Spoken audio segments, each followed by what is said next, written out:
Telugu Desam party సంవత్సరం జరుపుకోబోయే పండగ మొదలైంది.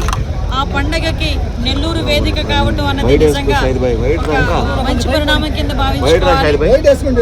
మహానాడుని మా నెల్లూరు జిల్లాలో అని నెల్లూరు నాయకులు కూడా చాలా ఉత్సాహంగా ముందుకు రావడంతో పాటు ఏర్పాట్లు కూడా చాలా ఘనంగా చేయడానికి వాళ్ళందరూ కూడా ఈరోజు సమాయత్తం అవటం, తెలుగుదేశం పార్టీ కార్యకర్తలందరూ కూడా చాలా ఉత్సాహంగా ఎదురు చూస్తున్న ఒక మంచి తరుణం ఈ మహానాడు ఈరోజు నెల్లూరు ప్రాంగణంలో ఈరోజు ఏర్పాటు చేయడానికి అనేక కమిటీలు కూడా ఏర్పాటు చేసుకోవడం జరిగింది.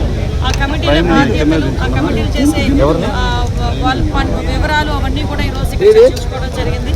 అందరూ కూడా చాలా ఉత్సాహంగా ఈ మహానాడులో పాల్గొనాలని మనస్ఫూర్తిగా అందరికీ కూడా తెలియజేసుకుంటున్న మహానుభావుడు నందమూరి తారక రామారావు గారు పెట్టిన పార్టీ అప్పటి నుంచి ఇప్పటి వరకు కూడా భుజాన మోస్తూ గౌరవ ముఖ్యమంత్రి చంద్రబాబు నాయుడు గారు ఈరోజు నూతనంగా జాతీయ వర్కింగ్ ప్రెసిడెంట్గా ఎన్నిక కాబడిన నారా లోకేష్ గారి ఆధ్వర్యంలో జరిగిపోతున్న మొట్టమొదటి మహానాడు అంగరంగ వైభవంగా ప్రతి ఒక్క కార్యకర్తకి కూడా గుర్తుండిపోయేటట్టుగా చేయడానికి ఇక్కడ ప్రతి కార్యకర్త కృషి చేస్తున్నారు. వాళ్ళందరికీ కూడా అభినందనలు తెలియజేసుకుంటూ మహానాడు కార్యక్రమం దిగ్విజయంగా పూర్తి కావాలని మీ అందరి సహాయ సహకారాలు కోరుకుంటున్నాను. Thank you.